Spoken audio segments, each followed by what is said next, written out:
সকাল 10টা থেকে রেডি হয়ে বসে আছি বিয়ে বাড়িতে যাব বলে, কিন্তু বাবা এত দুষ্টুমি করছিল কিছুতেই বেরোতে পারছিলাম না, ওর বাবাকে রেডি হতে দিচ্ছিল না।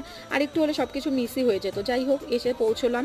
আর তার সাথে সাথে বৃদ্ধিটাও একটু দেখতে পারলাম। হলুদ কোটা তো অলরেডি হয়েই গেছে, বাট একটু গায়ে হলুদ করানো হচ্ছে, কারণ ছেলের হলুদ ছোঁয়ানোর পরেই কিন্তু মেয়ের বাড়িতে হলুদ পাঠানো হবে। তো আমরাই যাব সবাই মিলে, তারই প্রিপারেশন এদিকে চলছে। তো চলো এবারে সবাই মিলে যাই মেয়ের বাড়িতে হলুদ দিতে। তো এই তো আমরা চলে আসি, আর এই যে মিষ্টি কোণে এখানটাতে দাঁড়িয়ে আছে। তো সবার প্রথমে নজর যায় আমার ওর হাতের গাছ কৌটোটার দিকে, খুব সুন্দরভাবে আঁকানো ছিল।